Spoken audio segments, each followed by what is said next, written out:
We're coming to you today from Melbourne, Australia, and we would like to acknowledge the traditional custodians of the land on which we are recording, the Wurundjeri and Bunurong people of the Kulin Nation. We pay our respects to their elders past and present and extend that respect to all Aboriginal and Torres Strait Islander peoples listening to the recording today. Hello and welcome to the Olfactive Melbourne podcast. Our show is all about elevating Australian perfumery through conversations with Australian perfume houses who take us on a guided masterclass through a fragrance that best represents their brand.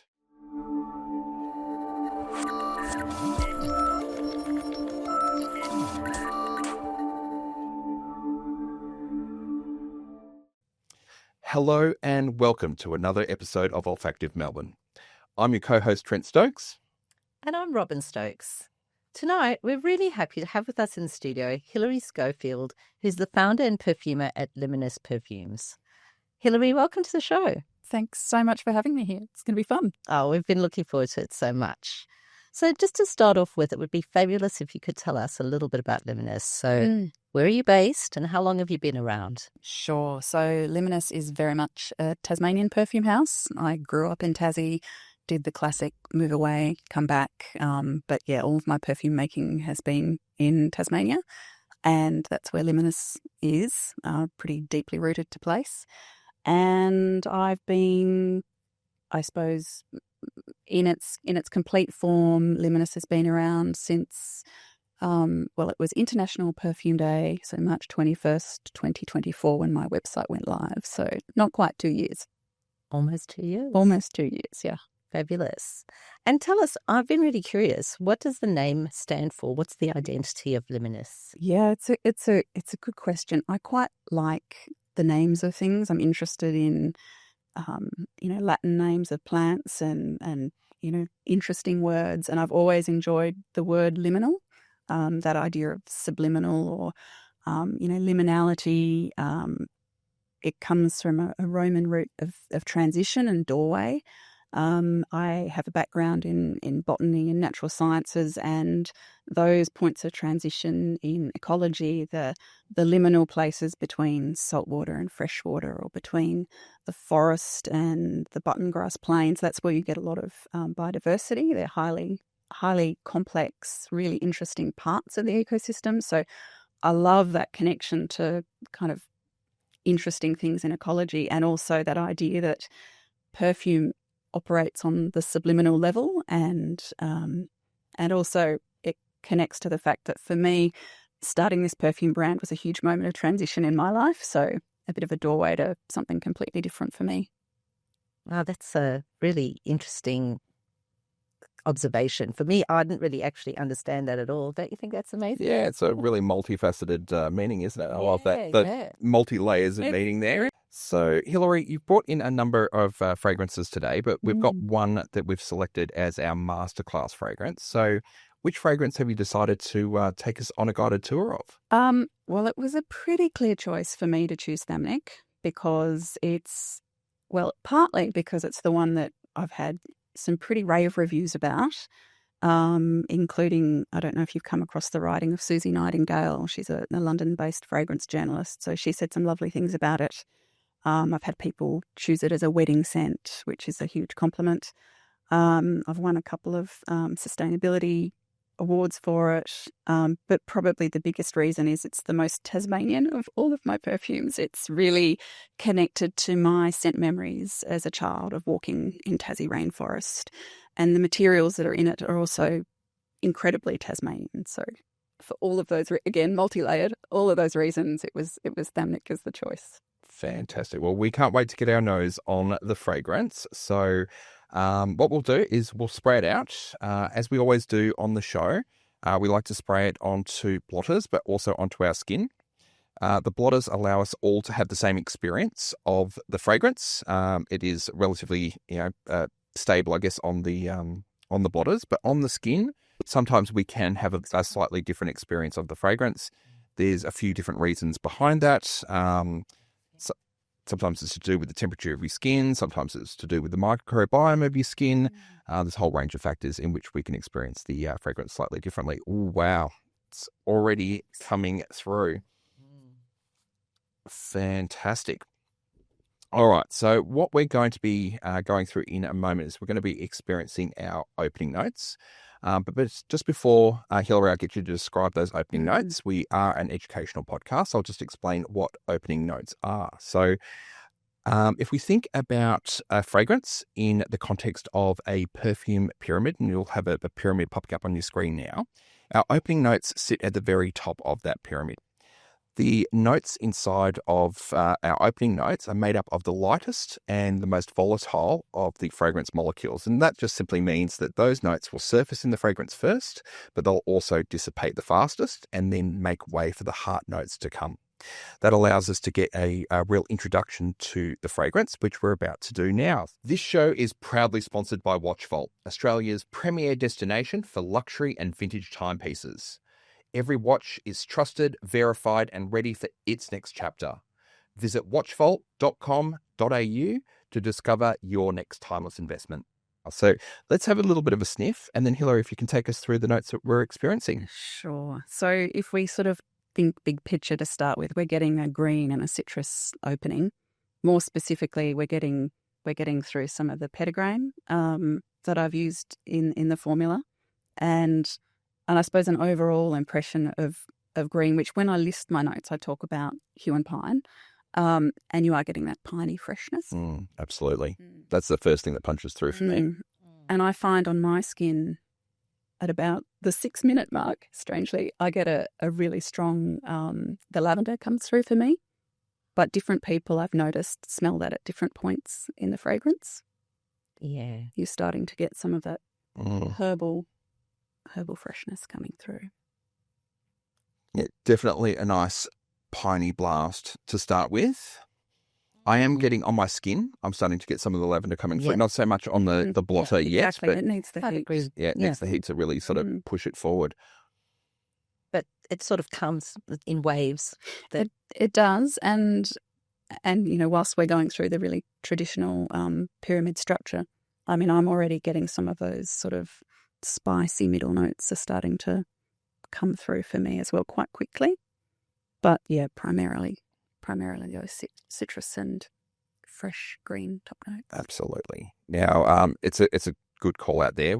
Each time on the show, we explain the perfume pyramid, and when I explain it, it does sound like you experience opening notes and then they go away completely, and then you experience heart notes, and then they go away completely, and then you experience the base notes. And that's not actually the way things work. The opening notes, we experience them first, but the middle notes, quite often you will smell close to straight away or within a couple of minutes. You can even sometimes have the base notes starting to punch through as well. Yeah. So it's not quite that linear unfolding of the perfume pyramid, but it just gives us an idea of how the perfume's structured. Definitely. And especially with natural perfumes. Especially with naturals. I actually did a perfume workshop on the weekend and everyone was making custom perfumes, and I was explaining that not only do you have this difference with different people's skin, but you also have the relativities within the fragrance that you make. So depending on the materials you use, you might find that lavender is a top note in one fragrance, but it could be a middle note in another fragrance. So it really depends on so many factors. So you mentioned hue and pine is the opening note. So and you also mentioned in the opening. I brought some with me. Should I pass it across? Let's get it going. So this is a Tasmanian ingredient. It is. Look, it's an iconic Tasmanian timber. So what you're smelling here is the shavings from a professional wood cut. It's a beautiful scent on its own.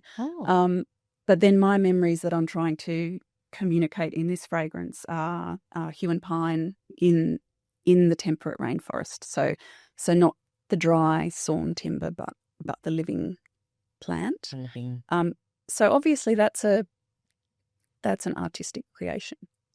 Yeah. Rather than a reflection. But that really kind of iconic hue and pine smell. So there's a lot of people use hue and pine in boat building or in fine furniture or sculpture or making beautiful knife handles. It's a really evocative smell. Like you would be hard pressed to find anyone who works in timber that wouldn't be like, that's the smell of Huon I know pine. it. Yeah. Yeah. And Huon is a place, isn't it, in Tasmania? There's a river. Yep. Oh, The okay. Huon River, the Huon Valley. Yeah. Yep. Mm. Yeah, I mean, while the raw material smells quite different, obviously, to this complex fragrance here, it does actually help you pull the note out a little bit, I think. So, Yeah. yeah, it's quite a unique smell. Thank you for bringing that in. It's really lovely to experience. It's fantastic to put in your sock drawer. If you can imagine, actually, yeah. Fantastic. So we also had, was it petitgrain that was in the? Yeah, that's right. There's also bergamot in there as well, and you're getting a balance between those. So I don't think you can really pick out those two notes very distinctly. They're creating an accord together that's giving you, the whole is greater than the sum of the parts. And just for those people who might not know what that particular ingredient is, my understanding is that bergamot and petitgrain come from the same tree, the same plant. Not Is quite. that right? Not quite. So they're both citrus, but bergamot comes from it's Citrus bergamia, and that plant I think originally was a hybrid between a lemon and a bitter orange, and the bitter orange is Citrus amara. I think I've got that right. And the petitgrain is the leaf and stem tips of the bitter orange. So they're two different botanical species and two different parts of the plant. The bergamot oil is expressed from the skin of the fruit. Okay, and the petitgrain is the branches that it's on. Like effectively. Exactly. Okay. So different species, different parts of the plant. Fantastic. And if you were to try and describe petitgrain, It's quite multifaceted. You definitely get the citrus. You also get a slight floral to it. The neroli that you're getting from the flowers, there's the slightest hint of that when you're smelling petitgrain neat. It's a very good blending material, but it does just have a really lovely green characteristic to it that I like. That's why I've used it in this particular formula. yeah. And of course, bergamot's a pretty classic ingredient. Yeah, it's probably one that most people could identify inside of a fragrance, but it's just beautiful. Adds that lovely freshness to the opening there. Yeah. Beautiful combination. So I'm always interested with a fragrance as to the story behind it or the place. I think storytelling is such an important part of perfumery, whether it's we're using a fragrance to describe a particular moment, a particular memory, a particular place, or a story. What are we trying to do here with this fragrance? Well, it is that my memory of being a small child in the rainforest. If you've visited Tasmania before, and probably most people might get to Mount Field National Park, you're walking up towards Russell Falls. You're a small person in a vast 60 million year old rainforest. The canopies reaching above you. Life is all around you. There's these tiny little microcosms in the moss, and the crystal clear waters are trickling past, and everything's alive and beautiful to look at. And there are so many shades of green, and the sun is filtering through. And it's a beautiful place to be. It sounds amazing. I wish I feel transported there just listening to that, and of course smelling it. Yeah, we've tried to get to Tasmania a few times, haven't we, over the last 5 or 6 years? We had a beautiful trip booked for the middle of 2020, but I think we know what happened in the middle of 2020. And then we rebooked it again in 2021, and again we got locked down again. So, but we'll be making a trip to Tasmania probably, later this year, I believe. So, we'll have to pop in and say hello. Definitely, I'll send you to some Thamnic rainforest. Fantastic. So, that's the meaning of Thamnic? Thamnic means rainforest. Yeah. So, Tasmania's temperate rainforest is rightly very well known for being, I suppose, a Gondwana remnant rainforest, and within the category of Tasmanian temperate rainforest, there are a number of subtypes which all have specific names, and Thamnic is the subtype where you get a lot of ferns in the understory, and you have some of the Huon pine growing, and there's a very kind of clear definition behind what a Thamnic rainforest is, but I think it's quite a beautiful word, and it it was the place that the scent memory is centered around. Fantastic. Special, yeah. Mm. So we've got listeners not just from Australia who would be aware of what Gondwana is or was, but for those people who might be overseas and listening to the show, what is Gondwana? What when we reference a Gondwana? I'm going to start this up. You're picking on my. I am. I'm picking on your knowledge a little bit. Yeah, That's So Gondwana is going back to supercontinents that used to be connected before. I don't know how many 100 million years ago, but before I suppose Africa and Australia, when they were all one. And so if you look across the botany in New Zealand, the botany in Tasmania, the botany in South Africa, you can see that there's connections in the plant species and in some of the form of the plants. And when people talk about, Gondwana and remnant rainforest, it's easy to track that history back to 60 million years ago. Wow. Which is mind-blowing. Absolutely, yeah. Must be incredible to walk through there and they've just be immersed in it. Very beautiful places. Beautiful. Well, I feel like I have been transported to the Tasmanian rainforest through this fragrance. Honestly, it's very beautiful. Yes. It's I could very be there in real life. Yes, well, we'll have to now. Absolutely. No doubt about that. Yeah. Yeah, we're absolutely planning a trip there. We have children that haven't been to Tasmania before, so we want them to have that experience as well. And they're old enough to actually remember it, which is quite nice. And I think it's definitely worthwhile having a beautiful trip there. All right, so we do have some time now in terms of dry down.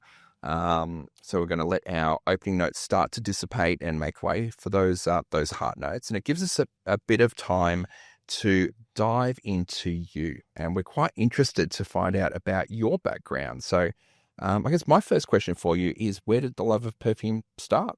It's an interesting one because I'd say that as a kid, I was always really fascinated with it's English grandparents they'd come back, trips away, and they'd have these tiny little miniatures of perfume in their luggage, and they'd been collecting them on, at hotels and on the plane. And it was utterly fascinating to me to play with them. But truthfully, my kind of deep dive into the world of scent came much later. I've always been really interested in flavour and fragrance, sort of through food and wine. That's a consistent theme in my life. But it was probably about 8 years ago we had opportunity to have a family holiday in France, and we're visiting some relatives in England.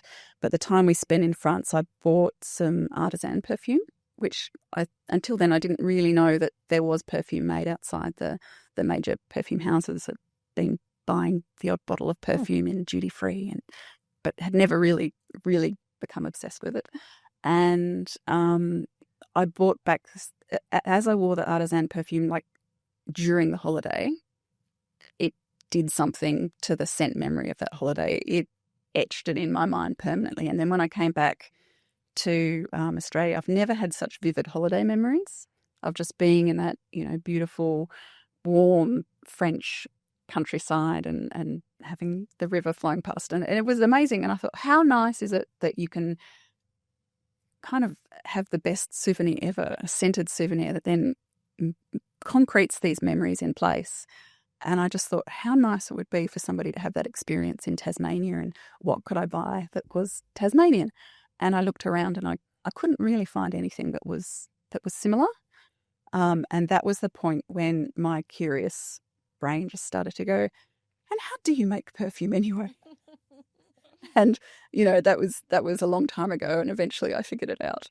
Yeah. Yeah, I got a little bit obsessed with the idea of if, maybe Tasmania could have its own perfume, and maybe I could have a go at making it. Amazing. When you were talking about going into a different part of the world and experiencing a holiday, it sort of occurred to me that that's something I haven't done. I haven't gone somewhere and purchased something from that place and then worn it the entire time. I highly recommend it. Yeah, Good idea. It's a great thing to do. And I've since sort of heard that a lot of people do that for their wedding perfumes as well. They'll choose something that they've not worn before. They wear it on the day, and then they really cementing that special memory for Special themselves. which is- occasion. Yeah, beautiful idea. Yeah, nothing transports you back into a memory like a fragrance. You know, I was actually going to say the same thing around the wedding fragrance. But when you think about your life and some of those fragrances that take you back, whether it's an actual perfume or just the scent of something, like that baby smell, like as soon as you smell that baby smell, it takes us all the way back to, when our babies were born. Yeah. And there's lots of those type of special memories and scents that are associated with it, whether it's on a holiday or anything else in life. And that's sort of what makes perfume quite special, I think. So Absolutely. and I was watching a show not so long ago. They're actually using scent now to help people combat age-related decline in their memory, so Alzheimer's and things like that. That's fantastic. And they can use scent to sort of at least slow that decline, if not start to recover it because of its power with memory. Yeah, there's also some really interesting research, fairly new, where people have done scent training, and they've also been looking at cognitive results. So people that have done memory tests, just visual memory tests, they've got better at the visual memory task. Where they've done a scent memory training, they've got better at scent memory, but they've also got better at visual memory and other cognitive tasks. So that idea of training your brain with scent has widespread benefits, which is really intriguing. I have to give that a go myself. So I'm my day job is a trainer. So I train people in sales and in product training.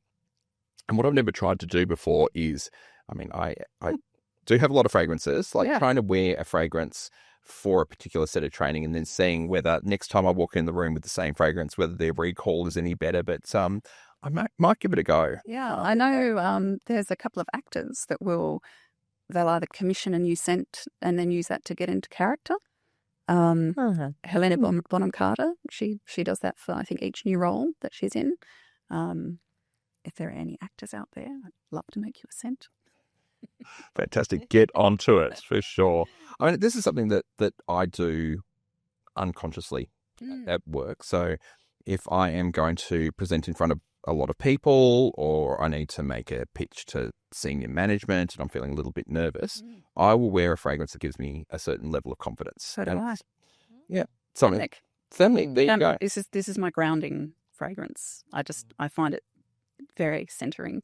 And partly, when we're talking base notes, some of the materials there are really, really useful for just feeling scented. Calming and grounding. Yep. And it works. It genuinely works. Definitely does. This is why you've got, your date night fragrances as well. They make you feel, warm and lovely and sexy and all of the other things that you can do as well. So this is just part of fragrance. So I want to go back to just find out, you had the idea, or I guess you acknowledged that you had the special memories from the holiday and you connected it to Tassie. But then you went the next step of going totally bonkers, hey? Tell us more. Okay, so I before making perfume, I have had a long career in environmental policy, protected area management, managing Commonwealth marine parks. So it doesn't it's not necessarily the next career step to start a perfume brand. But look, I was really interested in doing something that was creative. Yeah. More creative than working in government. And it became an itch that I just really wanted to scratch, and that whole question about if not now, then when? Yeah. Yeah, to step out and try. Yeah. So tell us, how did you go about learning The practicality? Yes. Yeah. So there were, gosh, that's a very long conversation. But fragrance is becoming, I suppose, more democratized. It's much easier to get information on the technicalities of making perfume than it's ever been. There are some really fantastic organisations out there now that are really putting some great education into the world. The Institute for Art and Olfaction in LA is one of them. There are a number of excellent trainers, so you can access some really good quality material online. There are lots of fantastic publications, books if you ferret away for long enough, read deeply enough and experiment. And I suppose having a scientific training from way back when at uni, that gave me the confidence about, I suppose, experimental methodology and use of lab equipment, that I was comfortable in that space, or to some extent. I've always been quite creative, but then haven't really had the chance to stretch that muscle as much in the work context. So yeah, it was funny. I had a conversation before I kind of really hit the go button. I had a conversation with a colleague, and I was sort of sharing the idea with her for the first time, and I was really expecting her to say, "Hilary, that's bonkers, stay the course." And she was like, "Oh, yeah, no, that makes sense." She could see how it was bringing together different threads of what I'd done in the past, and I suppose things that I'm good at and things I enjoy. So yeah. She helped to confirm that you were on the right pathway. Yeah, it was a really nice, how sometimes you have the right conversation at the right time? It was one of those. It was a sign. It was a sign. Fantastic. So I guess, you're in the niche artisanal space, but when we talk niche and artisanal, you are actually quite niche in that you do natural perfumery. And please correct me if I'm getting any of the terminology wrong here, because a lot of brands will say that they're natural, but they're not. The definition of natural can sort of change a little bit, whether it's whole botanical versus isolates, and there's a whole thing with this. But I guess before we go down that rabbit hole, or we can just not. Oh, we could not. Is there a reason why you chose to go with natural perfumery? Look, at the time, I didn't go, will I be natural, will I be synthetic, or will I work with mixed media? I think I was drawn to the materials first and foremost, and part of it was when I had that first idea about, gosh, could this happen in Tasmania? Could somebody do this?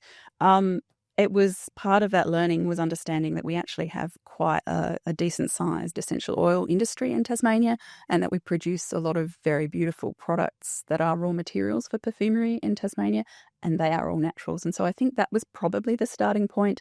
And then it just made sense that if I really wanted to incorporate those Tasmanian botanicals, then I would work with botanicals to start with. Yeah, I think that's really how it built for me.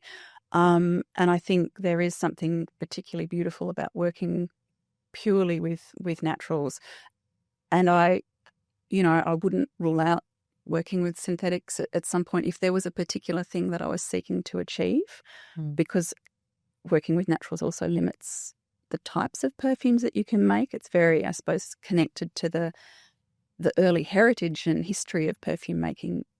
And I like that as well, that kind of connecting to the past through techniques and through material choice.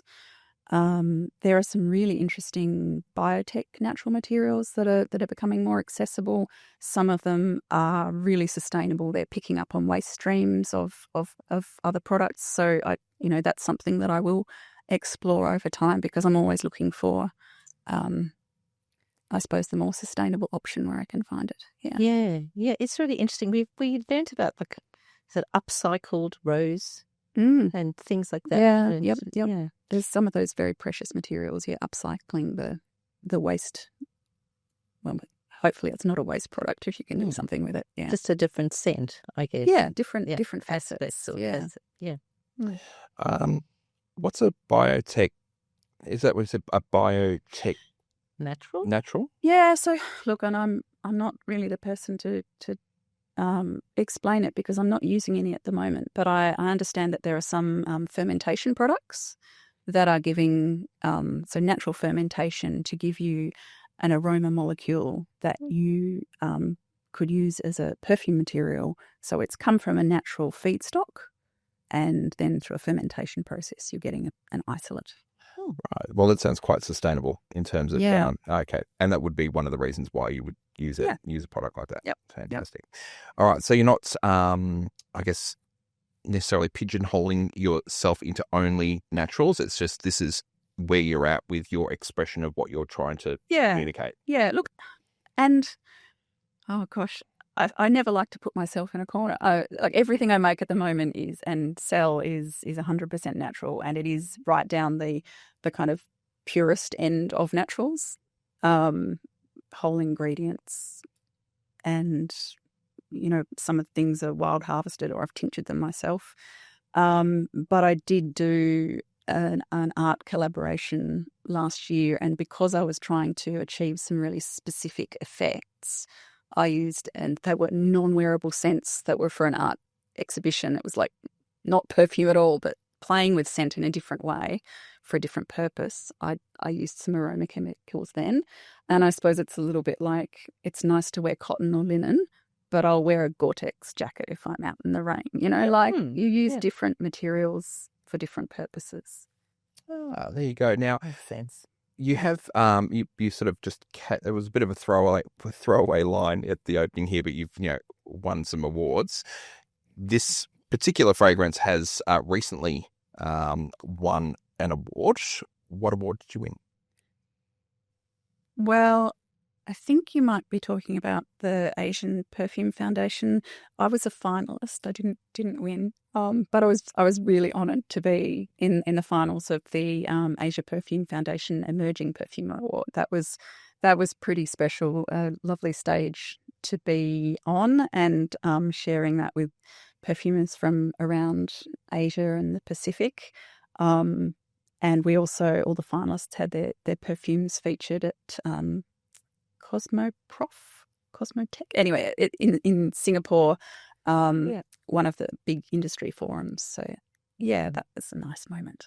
That's huge. Congratulations. That is huge for, I guess for a brand that has only been around now for, what did you say? It was 2022? 2020. 2 years, sorry, 2 years. Not quite 2 years. My memories that's really going back tonight. over time. I certainly am. All right, so it's only been around for a couple of years, and already, you're a finalist. I'm going to call that a win.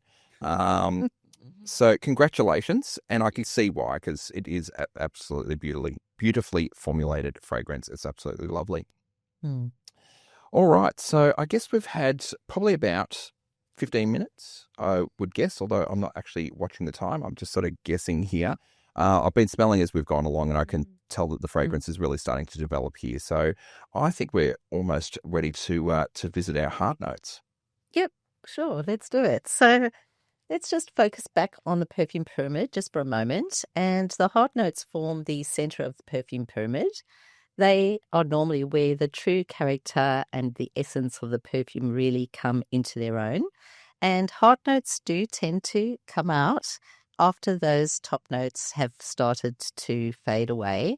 And they are normally characterized by florals or spices or some aromatic herbs, but really just bring out the character. And they make it the transition or the bridge between the top notes and the base notes smoother. And they do tend to linger and last, which is really beautiful.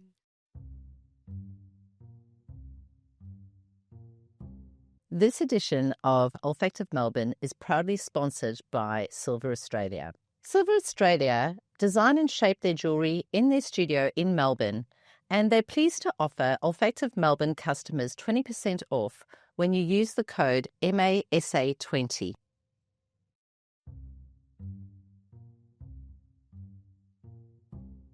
So with that said, let's talk about the heart notes in Thamlic.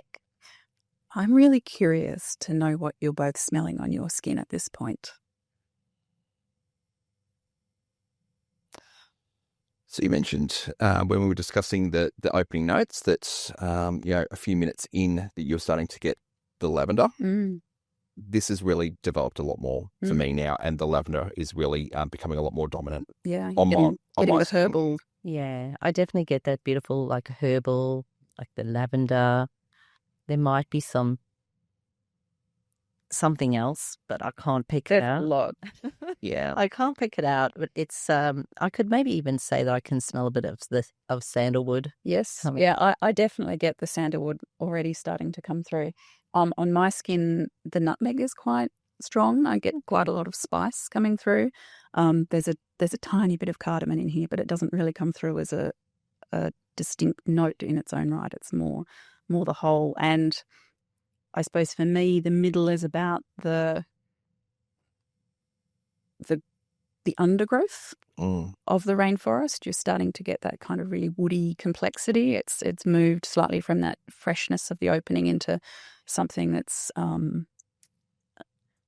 the word that Susie Nightingale used that I like was nuzzly. It's kind of you're sort of down in amongst the ferns, and you're getting that sense of being surrounded by growth.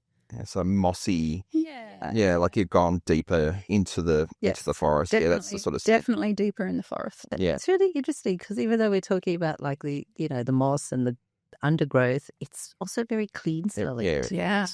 Yep. I'm really finding now that for me, I'm diverting quite a lot from what's happening on the blotter here. It's really developed on my skin. Yeah. You're quite right. Yeah. It's much warmer and more complex on your skin. Far more complex. It stayed quiet in the top notes on the blotter. Yeah, this is definitely one that you need to wear on the skin to really appreciate it. All right, so that's our guesswork on what's here. So what are we actually experiencing in... Well, that is what you are actually experiencing. Oh, fantastic. We've got it right. Yeah. Fantastic. So we've got some mossy, ferny notes here. But we are curious because you mentioned nutmeg, and it'd be nice to have an idea of what those spices are. Yeah, so the nutmeg in there is giving you, it's a really lovely bridging material. So it's helping take you from the top, mid to base. It's giving you some of that warmth. There's cardamom in there that's giving you a little bit more of that complexity, and Australian blue cypress as well, carrying through that green foresty freshness. That's where that clean smell sort of coming from, I think. It's a very gorgeous scent. I'm really, really enjoying it. You might... I'm starting to get the vetiver coming through as well. That smoky, woody. I'm definitely getting that green, deep, mossy, ferny, walking through the depths of the forest type of smell coming through on my skin. Yeah. Woody. Yeah. Absolutely. Absolutely lovely, quite unique. Beautiful. So this will take now a little bit of time to develop further before we get through to our base notes. And that actually gives us a bit of time to explore some of the other fragrances that you brought in with you today. Fantastic. So we will always leave it to our guests to choose where we would like to start. So where do you think we should start today? I think we should have a smell of Alba next. Alba.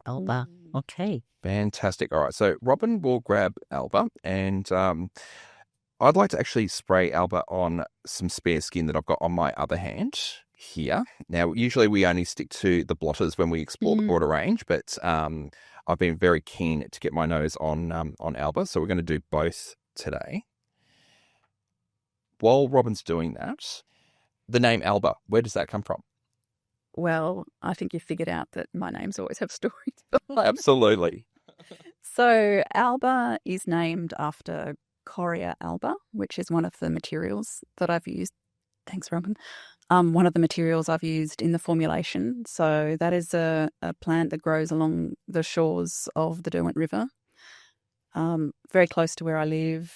It's quite an unassuming looking plant. If you were just wandering past it, you see it in parks and gardens because it grows very well in a range of conditions and it's hard to kill. But if you look at it a little bit closer, it flowers in winter. It has a really beautiful, small, star-shaped white flower. The flower itself has a slight lemon scent, but it's the leaves that I've used in this. And when Europeans first came to Tasmania and they ran out of everything, they were looking for a tea substitute. This was one of the species that was used in making a cup of tea. But it has a really lovely green freshness to it. And because I was making a floral scent with a lot of richness, I wanted to balance that rich floral composition with some green. And that was one of the materials I chose to use to achieve that. But also, Alba is a little bit about resilient women, and Alba, the plant, it's unkillable, and it has this beautiful flower that you can easily miss. You know, the wind will buffet it, the salt air will come at it, and it will thrive. So I just like the symbolism as well. Yeah, me too. I found out afterwards, which was pretty cool, that Alba is also, I think, Portuguese for dawn, and it's Gaelic for Scotland. Wow. So the Kingdom of Alba is, and I have some very good Scottish friends, so that was a lovely thing to find out afterwards too.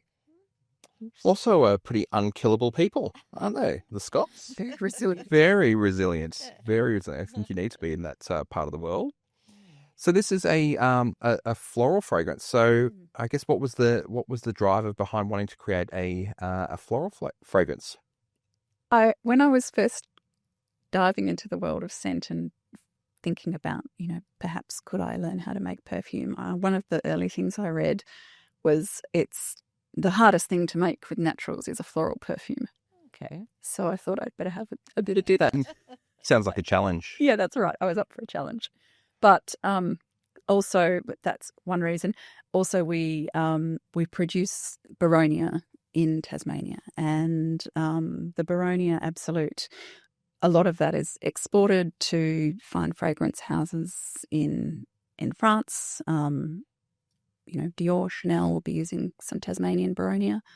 Probably not as much as I'm putting in my bottle, proportionally speaking, but it's a glorious material. Like it really is very special. So I did want to have a perfume at the outset of the brand that had Baronia in it.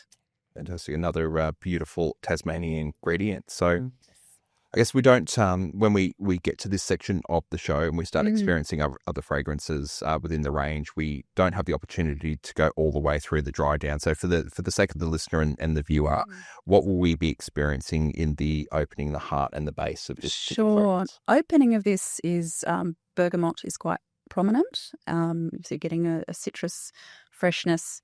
Then it's moving into rose and Baronia, the kind of cornerstone, if you can have corners in your middle, in the heart notes, and then in the base it's a beautiful sandalwood base, Western Australian sandalwood. What are the prominent notes that are coming through for you with this one? I'd say initially I felt like I smelt something that was almost minty, like a kind of freshness like that. Yeah, and I think there is some of that freshness coming from the Coria alba. This also has pink grapefruit in it, which is giving a bit of that sparkle and freshness beyond just the use of the bergamot. But now it's definitely, well, I can recognise rose. Yeah, so can I. Yeah. The rose is it's not the dominant note that's coming through, but I definitely smell it here, and we're only really getting the opening here, and I can really smell that. What particular type of rose are you using? This one is, I think this one is Rosa centifolia. It's really beautiful and well balanced, and whenever I'm going to smell a floral fragrance, there's always for me the preconception that it might be swinging a little bit more feminine than it does masculine here. And I'm not sure what the intent is, and you can tell me sort of in a moment, but from my perspective, this feels very unisex. This is very wearable for me. In fact, both fragrances are. This is very, very sort of wearable for both male and for female. Was that the intent, or were you? That was the intent. So I'm glad you're picking that. How is it wearing on your skin, Trent? This is just absolutely beautiful. The rose really projects off my skin here rather than off the 100%. Off the blotter. And I think part of the reason for that projection of the rose is the use of the Baronia. It just amplifies the other materials in there. Yeah, so absolutely. It's singing off my skin. I would pass my hand over, but I'm going to knock this. It's fine.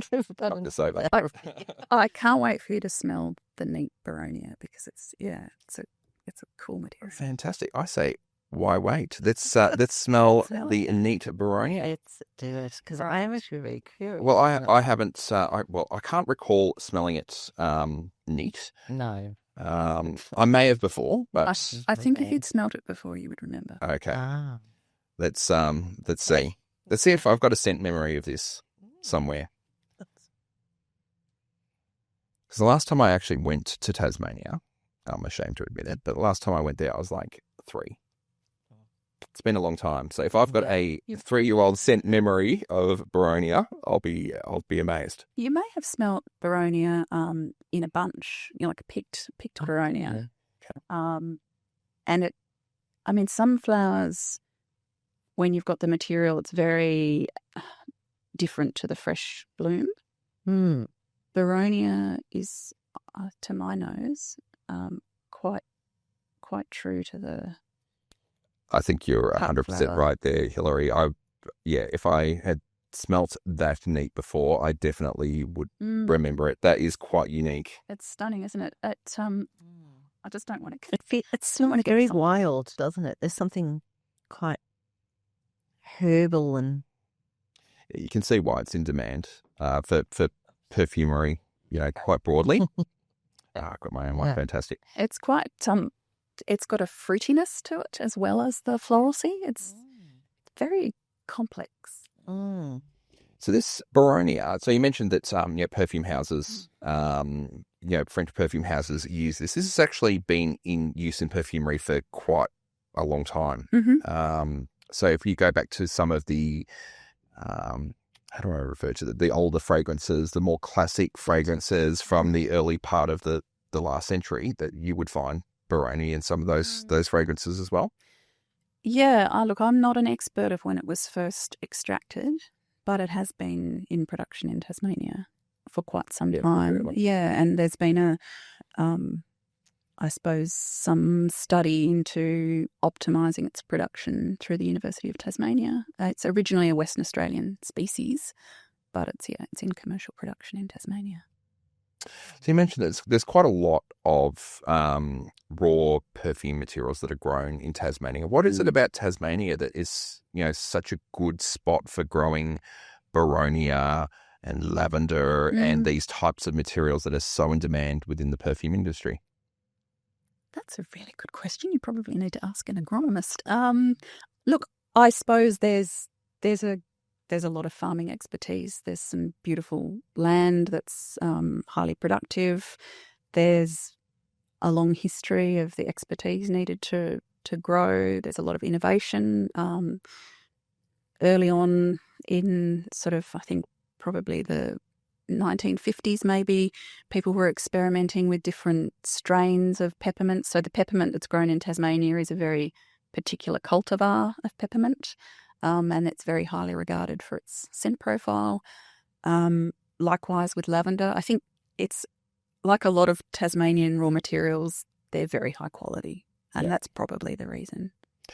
Yeah, I think we've had a guest previously who told us that the Tasmanian lavender isn't, French lavender. It's its own species of lavender. It's Tasmanian lavender. It's happened over quite a long period of time, and it's become its own subspecies of lavender. Potentially. In terms of its Latin species name, it's the same species that is grown in France. It's quite possible that it's been taken in a different direction. I mean, it's one of the really interesting things about working with naturals is that the way your crop produces this year is going to be different to next year. So it will have a slightly different scent profile. Or if you grow the same species at a different altitude, it will have a different scent profile. Or if it's, the extraction is run a slightly different way, it will have a slightly different scent profile. So there are all these areas where it can be refined, or it can be, there's some different aspect that comes out. So I have in my palette of materials, I have French lavender. It is very different to Tasmanian lavender. Oh, there you go. I guess, we're big fans of natural perfumery. And I think one of the things that we love about it is exactly what you've just spoken about there, that slight variation that you do get from sort of season to season, because it's something that's sort of out of the control of the perfumer. Terroir, if you want to steal a wine term, it's that. What does the place bring to the material, and how does that give an effect to the finished perfume? It's a beautiful thing. Absolutely, it really is. Yeah, and it sort of speaks to why the big perfume houses use synthetics, because that's where you can have that consistency across every bottle, season after season, year after year. But I just love the idea of having that slight difference in the fragrance each time, and you get a slightly. You've got the same profile, but a slightly new experience each time. It's beautiful. Yeah. I enjoy that too. Awesome. All right. So what else are we going to be experiencing today? Okay. Well, it was tempting to bring a lot of things, but I've limited myself. The second material I bought is Tasmanian mountain pepperberry. Tasmania lanceolata is the scientific name. I'll get some on a scent strip for you. Fantastic. Thank you. So did you say pepperberry? Oh. All right. So we have experienced it in a fragrance before. Yeah. We've been told about it, but we've never had the opportunity to actually smell the raw material before. In fact, I think you actually said you've never smelled the raw material. Yeah. And I've been dying to actually smell this. So this is a little bit of a treat for us, Hilary. Thank you for bringing it in. I will try not to question you too much about the history of this particular plant, unless you'd like to volunteer up the information. But no, not at all. But I would recommend to you, if you get the chance to have some cheese with Tasmanian mountain pepperberry in, you should definitely eat some. It also makes fantastic ice cream. I've tasted it in liqueurs. It's a great material. It's sort of familiar. You know what? I recall who told me about this. So this was Richard from Heart and Heady, and he described it as both a berry and pepper. You get both, and he's bang on. You actually get the berry and the pepper all rolled into one. It's quite. You're getting there's heat. Like if you can compare it with black pepper, and you can get that same kind of pepper through line, but there's a fruitiness to it for sure. A fruity pepper. It's just exactly as the name describes. It's the perfect name for this particular raw material. And also, like if you're walking in the forest, Mount Wellington, Kanani, around Hobart, Nipaluna, you could grab a leaf off the pepperberry and chew on it and get that kind of peppery hit. Oh. If you knew it. If you knew. If you could identify it. Yeah, don't just... Yeah, I wouldn't be grabbing random things off trees and chewing on them. They could kill you. So it's quite an intense smell. Yeah, it is, isn't it? It is quite intense. Interestingly, with both of these materials, these are solvent extracted. They're quite powerful. I've brought them along at a 5% and a 1% dilution, respectively. So if they were at a higher dilution, you just really wouldn't be able to pick up all of those different angles of the scent. It's definitely, in my mind, this is connected to food. I can just tell that it's used, quite extensively in flavour. I like it.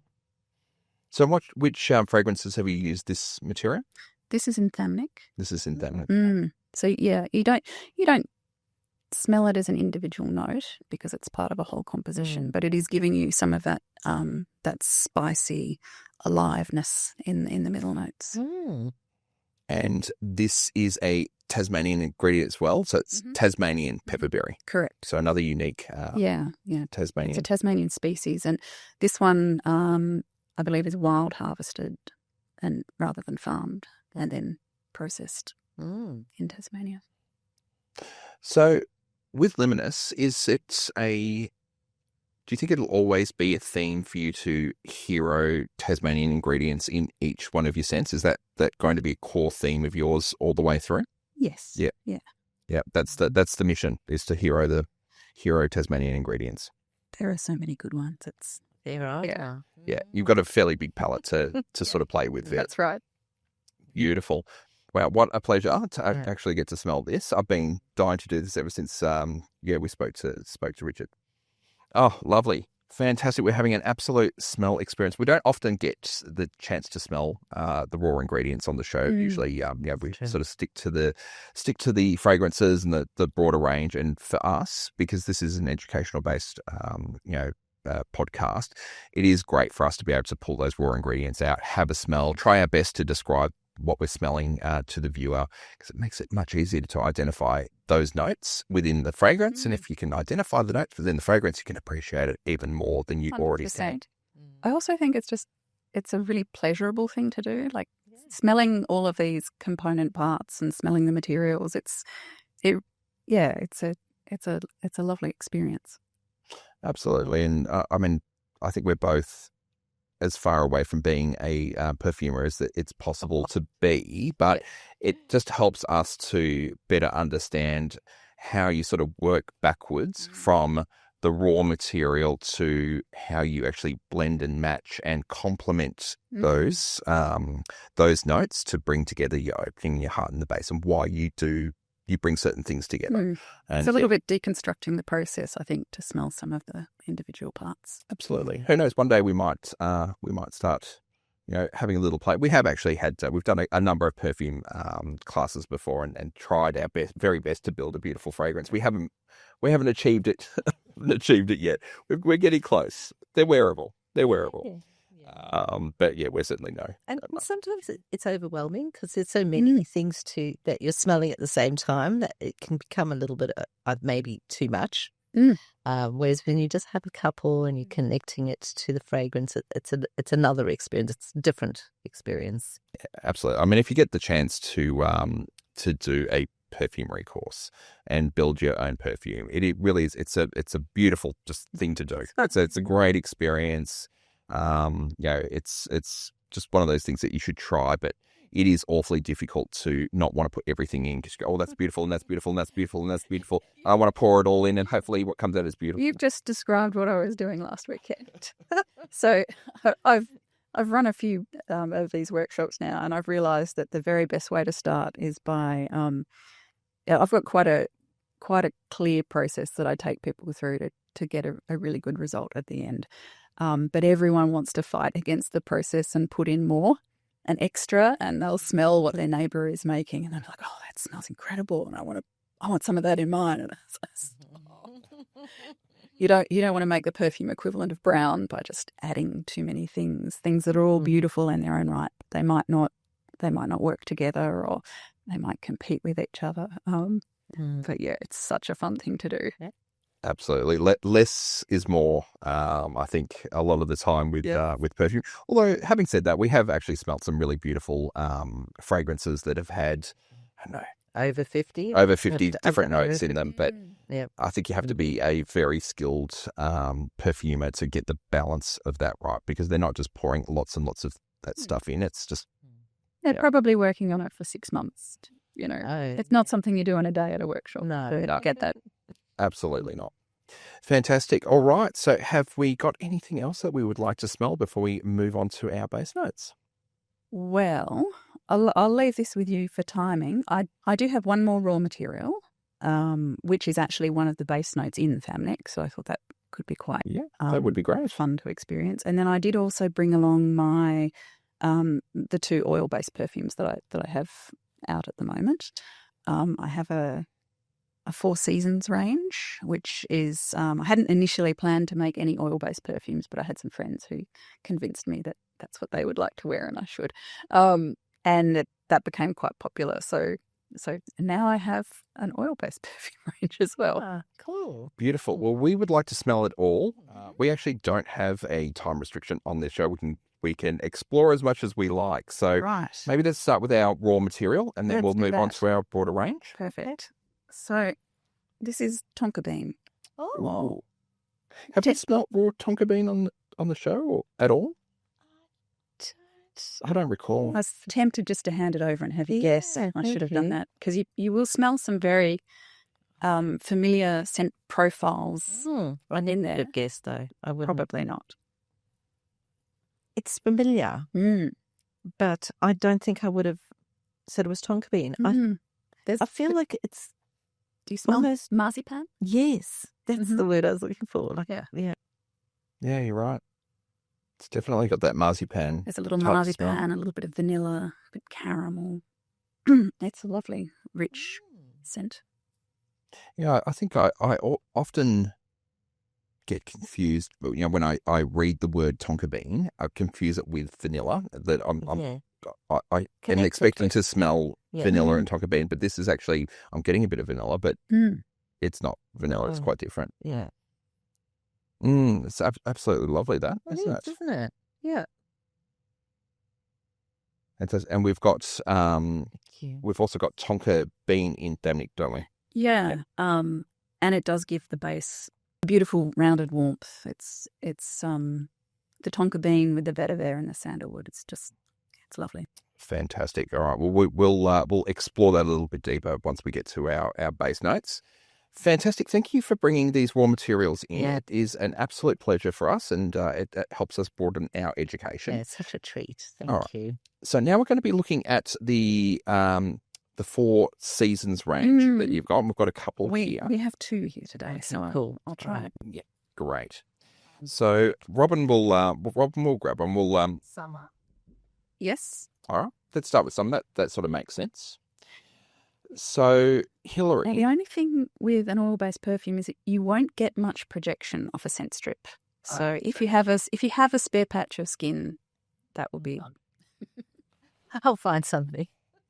I'm getting so much projection from Thamnic and from Alba on my hands. I'm actually going to put it like here up in the crook of my elbow because I think I just want to be able to have a good smelling experience here. Let me hand that back to you and have a little. So in summer, you've got Tasmanian peppermint. You've also got Tasmanian hops, which is a little bit of an unusual material. Oh. But it's also it's also highly regarded, hops, from what I know. Yeah. We do make some great beer in Tasmania. Absolutely. That's the world famous Cascade Brewery down there in Tasmania. There's actually quite a lot of Tasmanian beer brands down there. I think we've said a couple of times on the show, both Robin and I are from the alcohol industry. We actually started our career with Carlton United Breweries, who were the main distributor of Cascade back in the day. I think did you have the chance to go to the Cascade Brewery? Yes, I did. I was very fortunate because we had a tour of the brewery, and we went up to, is it Mount Wellington? Yes. And then that evening we had a beer and food matching experience with all the food was all local salmon and other Sounds beautiful. pretty good. Yeah, it was really amazing. It's a great building for Cascade. Yeah. So nice. So hops is a rather unusual ingredient, though, to use in perfume. I certainly haven't had too many experiences of hops inside of a perfume. What was the decision around using hops? Well, I do like to experiment. I also wanted to play around with the peppermint. Can come across as quite sweet, and you've got all of these associations of, allens and minties and toothpaste, and like if you, it's got, there's a strength to peppermint that you need to be quite careful with, that it doesn't overtake a fragrance. So I wanted to play with the bittering agents in the hops as a way of balancing the scent profile.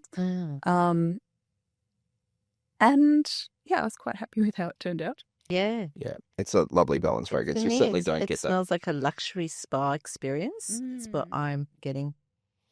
Yeah, very nice. It's certainly not toothpastey or anything like that. It's very, very balanced. Yeah, it's lovely. So just so we're clear with these fragrances, they are, how would I describe? They're special edition. They're limited edition. The one that you're smelling now, Summer, is a limited edition.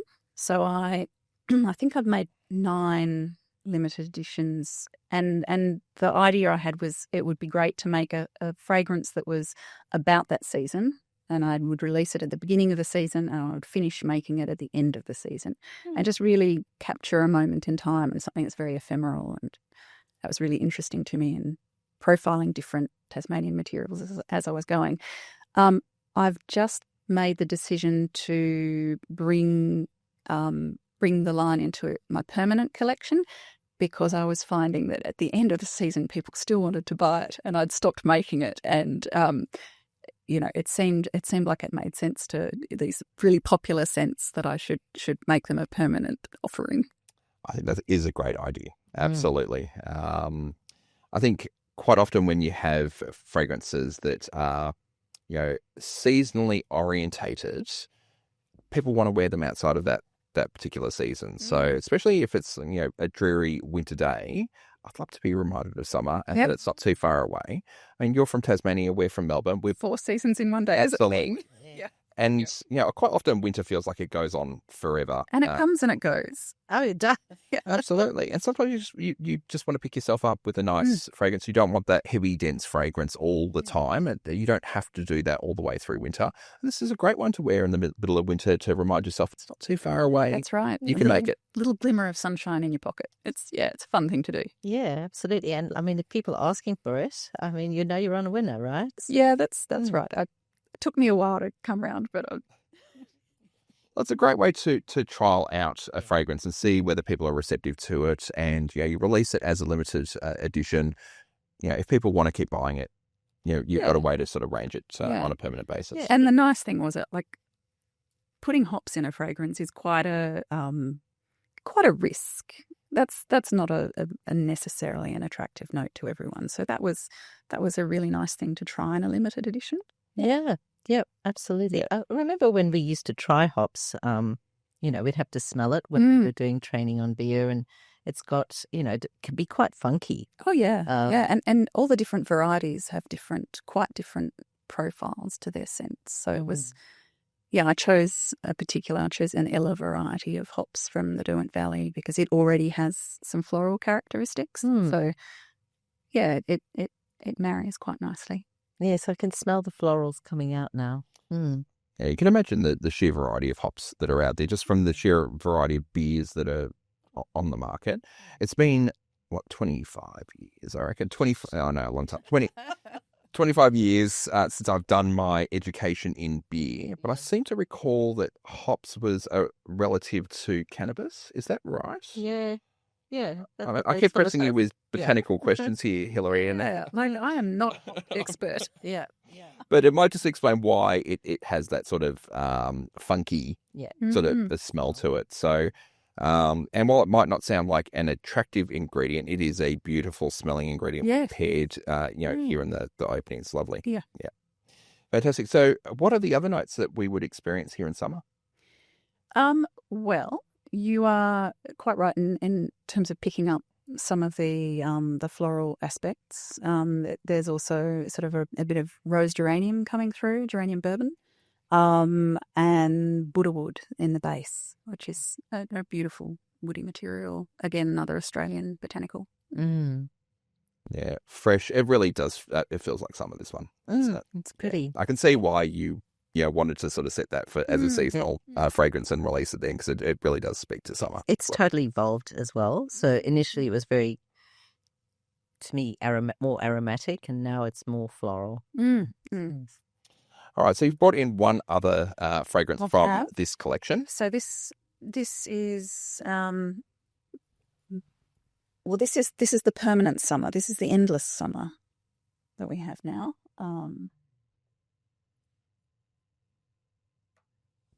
And we've got Tasmanian lavender featured in this one. Beautiful. Alongside Tasmanian lavendan, which is a relative of lavender, but a different species with a slightly different scent profile and a base of Australian sandalwood. It's definitely a lavender fragrance. Certainly. Absolutely.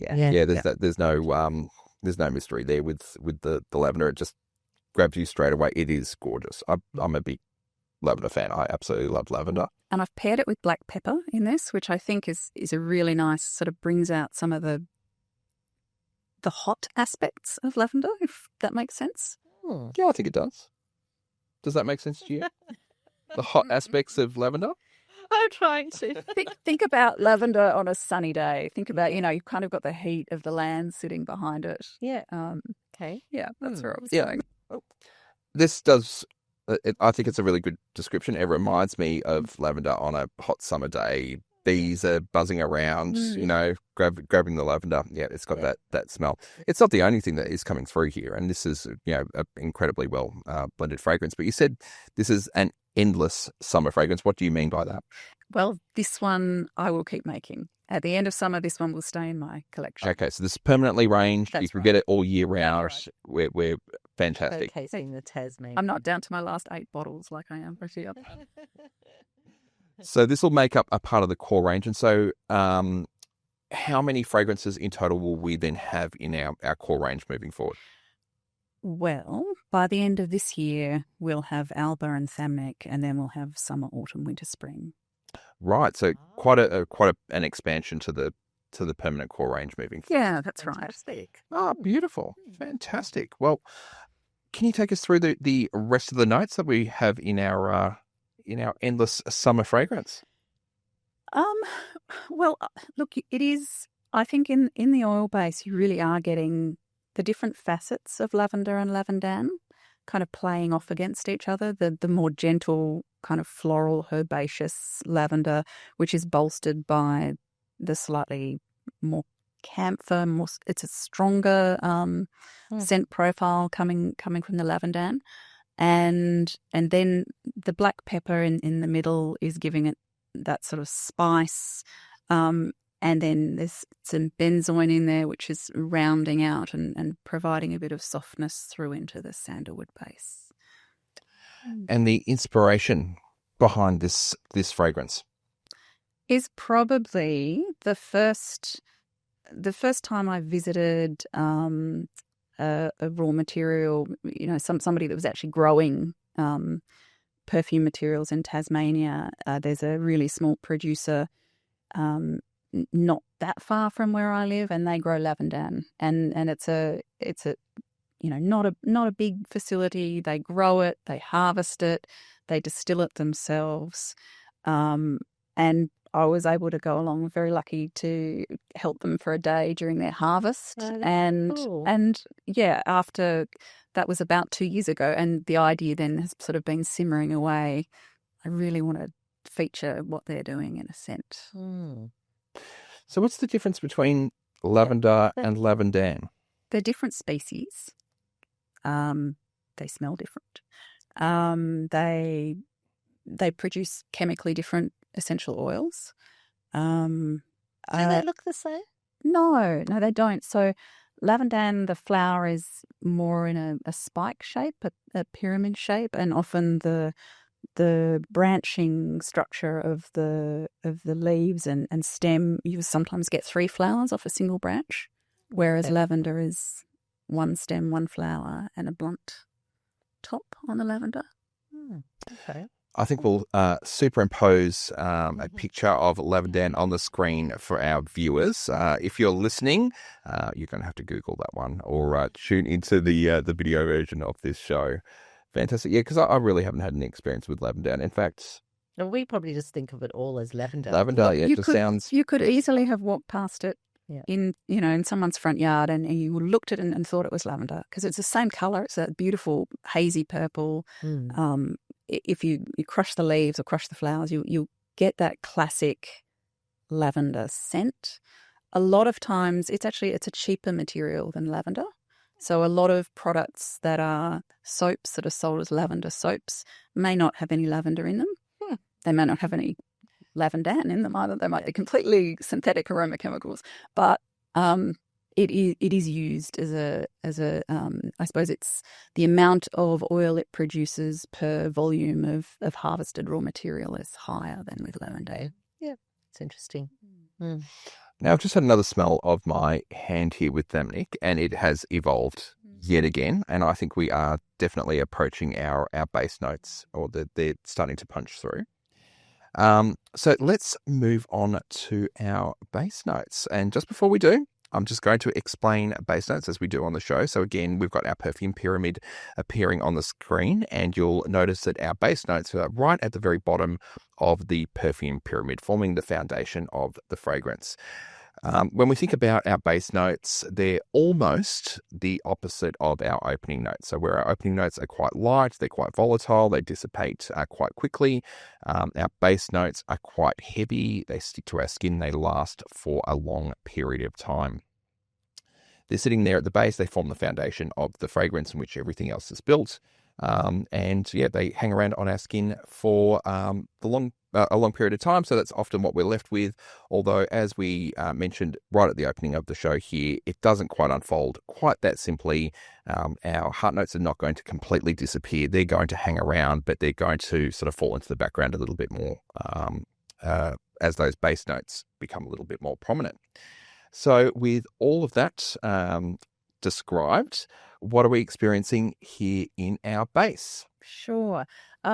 So the base notes in Thamnica I find quite rounding. We've got a really nice combination of the tonka bean that we smelt as a raw material, combined with Australian sandalwood and also vetiver, which has that beautiful smoky greenness. And so you are getting a little bit of a rounding and smoothing and a slight sweetness from the tonka bean and that gorgeous underpinning from the sandalwood. Oh. I started to smell the vetiver coming through probably about 5 minutes ago. I started to experience it. Yeah, for me, I'm getting the sandalwood coming through on my skin, but I'm also getting the tonka bean because now that I have smelt tuned into I've tuned into it. So sweetness, yeah. So I'm not sure whether it's more prominent or just because you've now wired my brain with it, and I'm dialed into it. Yeah, that'll be a large part of it. Once you have something drawn to your attention, just like with wine tasting, all of a sudden I guess. Yeah, it's almost like when you talk about a red car and then you see red cars everywhere when you're driving. It's just something that gets planted in your mind. Again, for me, it's deep, but just quite still fresh, and I don't know, I'm going to say deep and light at the same time. I'm not sure what I'm trying to say here, but it's there's a moment when you're in the forest where what's that? If you think about child eye level, or you're looking down on the ground, you're seeing some, it sounds, decomposing timber, and you're seeing, these beautiful plate fungus, and you're seeing moss and the water's dripping, and you've got all of that, which is deep, but you've also got light filtering through at the same time. So there is that duality and contrast in the environment itself. A bit like the Liminus name and brand itself. There you go. Fantastic. I can see why this is the subject of our masterclass. Yeah, it felt like the right one. It absolutely is. All right. So that's where we're at in our Tasmanian rainforest experience. We're sort of at that level of the forest. Yeah, you're down amongst it, and it's a nice place to be. Fantastic. So you mentioned Australian sandalwood. So there's obviously different types of sandalwood that you can source. Yep. Indian sandalwood is also quite a popular product, but Australian sandalwood is another one of those ingredients that is world-renowned, highly sought after, and also incredibly expensive to source and to use. So I'm starting to notice a little bit of a theme here with the quality of the ingredients that you're using in your fragrances here. So I guess, is that one of the hallmarks of Luminous, that we're using very high quality ingredients? It is. Yes. No holds barred on the quality of the ingredients. That's, I suppose, having always loved food and sort of the that side of flavour and fragrance, I've always felt like the quality of the materials you put in have an enormous influence over what you get out, and you can have that incredible plate of perfectly ripe tomatoes that's amazing, or you can have just tomato. I don't want to use just tomato. I want the really, really beautiful materials to make really, really beautiful perfume. If you're going to experience it, you may as well experience the very best that you can get. I mean, life is short. You may as well enjoy it and sort of not cheap out on these things. And certainly what you get as a result is something that is just absolutely incredible and very, very unique. As I mentioned, it's been a long time since I've been to Tasmania, but I imagine this is sort of the smell of Tasmania, or at least those Tasmanian rainforests. So it'll be something I'll be referencing sort of when I go over there. Yeah. And I wanted to just ask, like, with the sourcing of materials, how much time do you spend? Oh, you could do it full time. So this particular sandalwood is one that I'm very happy to have discovered. It's a beautiful producer, Dutchan sandalwood, and they are 50% Indigenous owned. They have a great sort of regenerative planting scheme, very sustainable in their practices. They have a number of different sandalwood products, different oil products that they produce. They're all beautiful. They're all quite different, and it's also a really nice insight into the material itself. There's some that they produce from dry harvested timber. There's some that's from plantation timber. But yeah, a great producer, great product. Again, they've been highly awarded for their sustainability credentials. So it's a product I'm really proud to use. Yeah. Well, it's beautiful. I mean, as I said earlier in the podcast, I've been able to smell it all the way through. And it's just, I know it's great for grounding and, the root chakra and all of those things. And it definitely is very calming. And for me, I just love the feeling that you get from the scent of sandalwood. Yeah, absolutely. Great fixative properties too, just in terms of constructing, a long-lasting perfume. It really brings that longevity to the table as well. That's great. Yeah. So obviously it's natural perfume and, we're not expecting it to last forever, but how long do your fragrances normally, what's the longevity like? I would comfortably say 5 to 6 hours from Famnic, but some people will say I wear it all day. I can still smell it when I go to bed. You'll find it will last a lot longer on a scent strip, as everything does. Depends a little bit on how you apply it. Is it on moisturized skin or not? Are you spraying some on clothes, on her hair? But it's I think for a natural perfume, it's got excellent longevity. Yeah, absolutely. That is quite a long time for a natural perfume. And of course, there are a range of different factors that go into longevity. So I guess if we were to wear this perfume outside now, I'm not sure what the temperature is outside now, but if we were to wear it outside in that temperature, it might not last as long. Whereas during winter, it might last for an extended period of time. 100%. Your body temperature and a range of other factors affect that. So it's a guideline when we say very much so. Yeah. So time, and I guess the same is going to be true of projection. Yeah. And again, it can be a little bit difficult to talk of projection, but it's always good to give people an idea of what that scent bubble, sort of might look like. Yeah, look much closer. Your scent bubble is smaller with naturals. You don't have, some of those incredibly diffusive, highly volatile, different aroma chemicals that you can bring to your palette to achieve different effects. But stylistically, that's something I'm quite comfortable with. I quite like a fairly controlled level of projection. I think you've always got the opportunity to apply more if you want more, but you're starting out with something that's relatively subtle in the scheme of scent projection. Yeah, absolutely. So, I mean, I keep bringing my hand up to my face to smell this, but I absolutely don't need to. So there is enough projection from this fragrance that people will know that you are wearing a fragrance. Yes. It's just that the person down the street is not going to know. They're not going to, and I prefer it that way. Absolutely. It makes it more wearable, and I think we've discussed this a few times on the show about the projection of perfume and the trend towards these sort of beast mode fragrances that people can smell for blocks, and that's great. And I've got a couple of those type of fragrances, but they just don't get used because I'm so self-conscious when I walk into an office or if I'm sitting in a restaurant.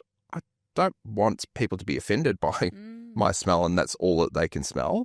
I want it to be a little bit more intimate. Yeah. I want the person who it's intended for, which is quite often me, but also Robin, to be able to smell it. But you don't need to smell it 3 tables across. I don't think that's required, and it doesn't need to last for 12 hours. No. It's beautiful to be able to reapply it. And it's luxurious in a more personal way. I feel like it can just be for you and be quite beautiful that way. Yeah, I'm definitely a fan of choosing perfume, choosing the scent for yourself. How does it make you feel? What do you want to choose to put on your skin?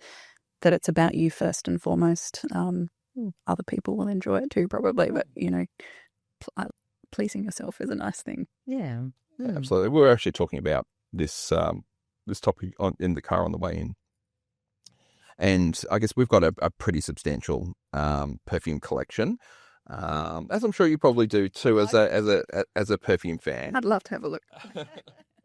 But because we've got so many perfumes, we'd love to be able to wear something in the morning, then maybe wear something else in the evening. In fact, we probably wear something in the morning, something in the evening, and something again to go to bed with, and we get to experience all of those things through the course of the day. Because that's just something that we love to do. Yeah. But if you wear something that's quite, beast mode, you're stuck with it. You're stuck with it. You're committed to it. Sometimes 48 hours. Absolutely. And it's okay if that's something that you want. You get a lot of bang for your buck when you wear a fragrance like that. But it can also be, well, I don't have a choice now unless I want to go and shower and try and wash it all off, so I can wear something else. So I quite love, I tend to wear, if I'm working on scents, I won't be wearing any because I want to save my nose for the piece that I'm working on. But I love that, switching off from work and switching on to a different mood, like I'm going out to see friends or going out for dinner and being able to apply a different scent, using it as a way of changing gears mentally. It's really nice. Yeah. And I think we do that subconsciously as well. Yeah, absolutely. So we sort of touched on sustainability a little bit, but we haven't really dived into it. Is sustainability with your brand and with your fragrances something that's important to you? Yeah, absolutely. I think I mentioned that I've come from a career in working in protected areas and environment policy, so it's a little bit, it's part of who I am. I couldn't do anything and not factor in a sustainability angle to it. So yeah, it's woven through every single choice I make. The fact that I have refills, the packaging is reusable. I tend towards minimal packaging. Recycled cardstock where I can get it. All of those choices, the types of materials I source, where I source them, who they're from, all of those little decisions that happen, at every point of your creating a new brand, they're all factored in. Yes, I love the refill idea or concept. I think it's really cool. Yeah, there's not enough of it, I think. You've got these beautiful bottles and this beautiful packaging, and why would you want to throw it away? You should be able to refill it and reuse it. And I really like this idea. The packaging is beautiful as well, by the way, and we will superimpose the packaging onto the screen. But what viewers won't be able to see is the recyclable material that you actually use here, and you can quite clearly see when you get up close and hands-on with the packaging that this is a conscious choice that you've made to use those type of materials, which is beautiful. Fantastic. So I guess you've added quite a lot of fragrances to your core range now. So rather than them being special editions, they're now part of the permanent range. But I guess the question for you is what's next? Are you working on any new fragrances? Is there anything in the pipeline? Yeah, there's always something in the pipeline. I suppose there are a couple of little projects in the pipeline. I worked with a ceramic artist, Rosanna May, last year, and she was part of a summer exhibition at a gallery in Hobart. We partnered up and she made these beautiful ceramic vessels, large perfume bottles, incredibly intricate illustrations on them. And we worked together from the outset, and we found that we really enjoyed labdanum as a material. And so that was a through line. And I made 4 different scents for the 4 different bottles, which was a really fun art project. She's got another exhibition coming up, which is a lot of it's inspired by sort of country and Western music and, some of the classics. And she's using sort of that iconography of cowboys and horses. And she's got a really, really amazing style. And so, I'm going to work on a Western perfume to complement her ceramics. So that will be really fun, but quite a departure from my usual inspiration, which tends to come more from materials or landscape. Yeah. But working in collaboration with a Tassie artist. That's very cool. How long, from the time you get a brief or get that collaboration happening, how long, well, no, it could probably vary, but in general, how long would it take you to be happy with a new fragrance? Oh, it really is one of those irritating how long is a piece of string answers, because, you have a deadline and you meet the deadline. There's an opening date for the exhibition. It will be done. But equally, there's another perfume I'm working on that I really want to bring in as the next eau de parfum in the signature collection. And I've been working on it for over a year now. And I keep thinking it'll be soon. And no, not yet. Yeah. It's just not yet. Yeah. So it's a... Yeah, maybe having that hard deadline is not such a bad thing. It's much easier if you're working with someone else. If you're working on your own, creating a hard deadline is a little bit more difficult. Yeah, absolutely. So if somebody wanted a custom perfume, or maybe you're a business and you wanted to have a special perfume that you give to all of your employees, is that something that you would do? Yeah, I would absolutely do that if I had capacity with other things that were on my books. I have made some custom perfumes. I have a few clients that I've made custom perfumes for, but it's not. It's probably not a core part of what I'm doing for the time being. I'm trying to establish a good selection of signature fragrances. And you mentioned that you were running some perfume workshops. Yes, that's something that you do on a regular basis? I do a few a year. Again, they're heaps of fun, but I try not to distract myself too much from, some of the things that I'm trying to achieve for Luminous. I have a little series coming up over winter, a winter scent lab series that I'm going to be hosting in the Orient Bar of the Hadley's Hotel. It's a historic hotel in Hobart, so it's got a really beautiful bar where some of the Antarctic explorers set off from. It's had all sorts of amazing people stay there through the life of the hotel. It's a very storied place, so I think that'll be a really fun place to make perfume. That was awesome. I love that kind of scent education and seeing people discover materials for the first time and giving people the chance to tweak perfumes to follow their own taste and follow your own nose. It's a lot of fun. So if people want to sort of stay on top of when you're running workshops and special events and things like that, do you have a newsletter, or do you publish that on your website? I do. I have a newsletter that you can sign up to on my website, and my website is liminus.com.au. So I have a perfume post newsletter, which is usually a little bit of behind the scenes of what I've been doing, what I've been making, if I've got new materials, what I'm smelling, workshops, art projects. So a little glimpse. Also, Instagram is full of the day-to-day of being a perfumer in Tasmania, and also things that are inspiring me along the way. Yeah, very cool. Fantastic. So follow along the website, the newsletter, and also on social media as well. Absolutely. Very good. Good stuff. So do we have samples that we can get our hands on before we actually commit to going for a full size? Yeah, I have a discovery set, which has a little voucher in it if you decide to get a larger perfume. That's got a $5 off voucher. So it's a good way to try things on your skin. As you can see, it's like it will express differently on different people's skin, and it's a great way to see if you like it. Perfect. Fantastic. And your fragrances are currently sold exclusively on your website, including the samples? I do have a stockist in Launceston, previously Aviva Perfumery, and now they're the Tasmanian Perfume Shop, which Okay. which is exactly what they are. They're a really interesting stockist of a large range of niche perfumes based in Launceston. And I have a few stockists around Hobart that have the Four Seasons range as it comes into its permanent being. Very nice. That's good. But online is a really good way to find everything, including any limited editions or new releases. Well, certainly if you're on the mainland and you can't get across to Tasmania, jump onto the website and just for those who are watching on YouTube now, we'll have the website popping up on the screen right now.